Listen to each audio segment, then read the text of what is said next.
бір жігіттің мына бір уақиғасы бар ғой. Ұзақ жерде оқуда едім дейді.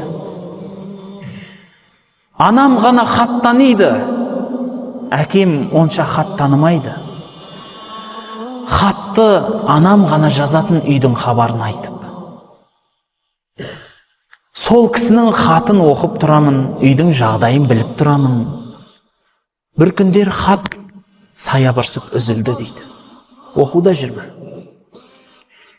Үйдің хабарын білейін деп телефон соқсам, үйдегілер айтты дейді. Уайымдама, анаңның қолы тимей жүр. Ол бір жаққа сапарлап кетті. Анда тойға кетті, мұнда бір жиын бар, ағайын туыс қой, өзің білесің дейді. Осылайша бірнеше ай өтті. Жылға жақындаған уақыт болды. Жыл болды. Бірақ хат сол күйі үзілді дейді. Баяғы жазған хаттарды қайта оқуға кірістім дейді. Баяғы соларды қайта оқимын. Үйдің хабарын жаңадан білгендей жүрегіме жылулық іздеймін. Оқуға қайтамын деп бел буып, әкеме қайтадан телефон соқсам, әкем айтты дейді, не болды, оқуың тәмам болды ма? Иә, болдым. Онда тезірек қайтсай үйге деді дейді. Сонан әлгі жігіт айтады дейді. Енді тағы да бір 6 ай жүрсем ғой. Мына оқуымды оқып бітірдім, бірақ кішкентай бір үлкен ғұлама кісілердің қолында жүредім, сол кісілердің батасын ап қалсам екен. Десе, әкесі айтыпты, мен бір ақиқат айтайын. Анаң дүниелік болды.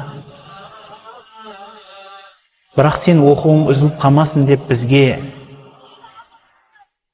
айтпа деп өсиет етіп кетті оқуын бітіргенше. Сен оқуыңды бітіргесін, мен уәдемде тұрдым. Енді саған айтып жатырмын. 1 жылдан асып кетті, анаң дүниеден өтіп кетті.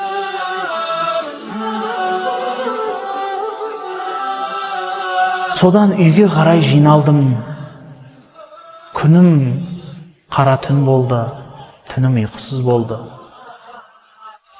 Үйге барсам анамды таппайтынын білдім. Анау баяғы жазған хаттарды қайта оқимын. Сол оқыған сайын анамды көз алдыма келтірем. Күлгені, басымнан сипап еркелеткені.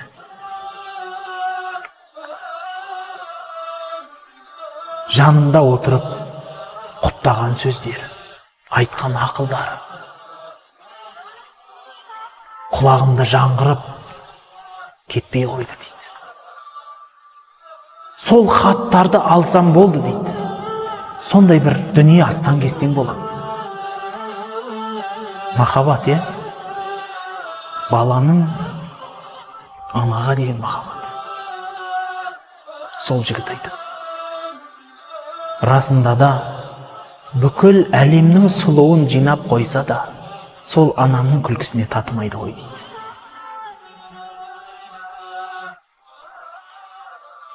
Бауырлар, адам өледі, қайтып келмейді дүниеге. Бірақ Аллах өлмейді ғой. Аллах мәңгі ғой.